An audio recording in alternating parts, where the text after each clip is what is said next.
তোমার ইবাদত করি ইহদিনাস সিরাতাল মুস্তাকিম, তুমি আমাদেরকে সোজা রাস্তায় পরিচালিত করো।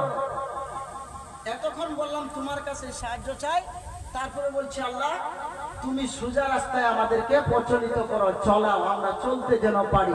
কারণ নামাজ পড়তে হবে আমরা জানি, রোজা রাখতে হবে আমরা জানি, মুসলিম ঘরে জন্ম নিয়েছি আমরা প্রত্যেকেই জানি নামাজ পড়তে হবে, রোজা রাখতে হবে, যাকাত আদায় করতে হবে, হজ করতে হবে, মানুষকে দান খয়রাত করতে হবে।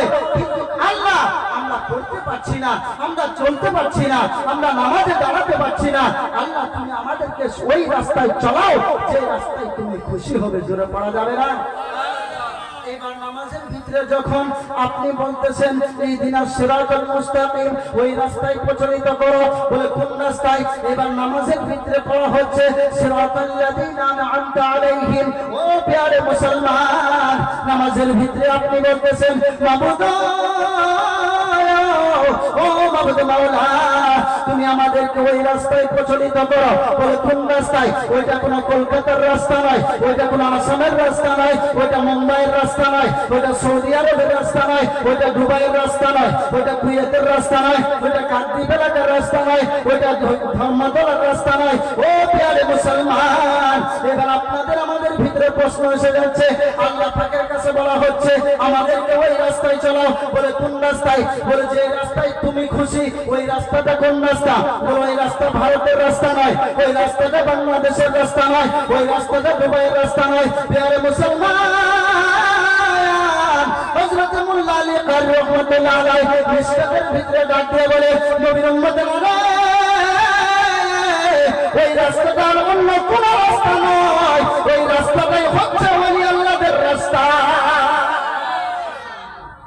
ওই রাস্তাটা কোন রাস্তা? খাজা গরিবি নওয়াজের রাস্তা, গাউসে পাকের রাস্তা, পীর ও মুর্শিদের রাস্তা।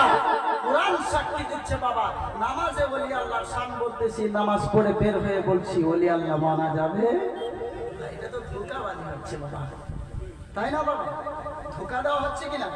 শুধু তাই নয়, আপনি নামাজের ভিতরে নেককার ব্যক্তি যারা আছে, ওলি আল্লাহ যারা আছে, তাদেরকে সহ যদি আপনি সালাম না দেন, আপনার নামাজ হবে? হবে? ওই নামাজের ভিতরে কাউকে সালাম দিয়া যায় না, নামাজের ভিতরে কাউকে সালাম দেয়া যায় না। নবীকে সালাম না দিলে নামাজ তো ভাই হয় না।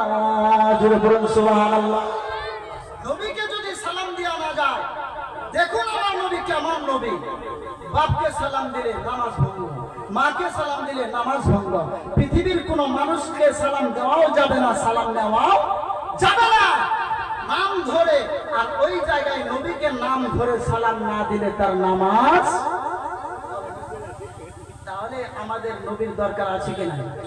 এর জন্য ওলিউল্লাহ আশিকি সাহেব বাংলাদেশ থেকে তিনি বলছেন, আমি বাংলাদেশের প্রোগ্রামে গিয়েছিলাম, একসঙ্গে ছিল, উনি লিখেছেন নামাজ আল্লাহর, নামাজ আল্লাহর, নামাজ আল্লাহর, সালাম নেয় না আল্লাহ পাকে, ওয়াজিব হলো সালাম দিবে নবীজিকে। নামাজ আল্লাহর, নামাজ আল্লাহর।